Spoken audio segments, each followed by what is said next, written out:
திருவள்ளூர் தெற்கு மாவட்டம் ஆவடி மாநகர கிழக்கு பகுதி 32வது வார்டு வட்டக்கழகத்தின் அனைத்து இந்திய அண்ணா திராவிட முன்னேற்ற கழகத்தின் சார்பாக வட்டக்கழக செயலாளர் திரு வீரராகவன் அவர்கள் தலைமையில் புரட்சித் தலைவி அம்மா மறைந்து மறையாமல் மக்கள் மனதில் வாழ்ந்து கொண்டிருக்கும் புரட்சித் தலைவி அம்மா அவர்களின் 77வது ஆண்டு பிறந்தநாள் நிகழ்ச்சி கொண்டாடப்படுகிறது.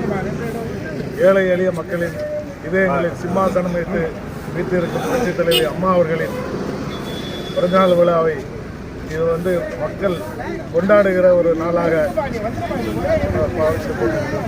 புரட்சித் தலைவி அம்மா அவர்களின் பிறந்தநாளில் ஏழை எளியவர்களுக்கு காலை உணவு வழங்கப்பட்டு வருகிறது.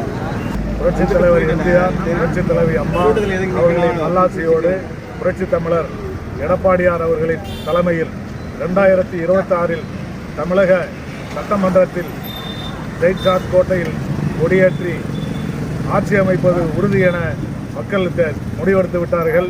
புரட்சித் தலைவர் எம்ஜிஆர், புரட்சித் தலைவி அம்மா அவர்களின் நல்லாட்சியை புரட்சித் தமிழர் எடப்பாடியார் அவர்கள் தலைமையில் 2026 ஆட்சி அமைக்க உறுதியேற்கிறோம்.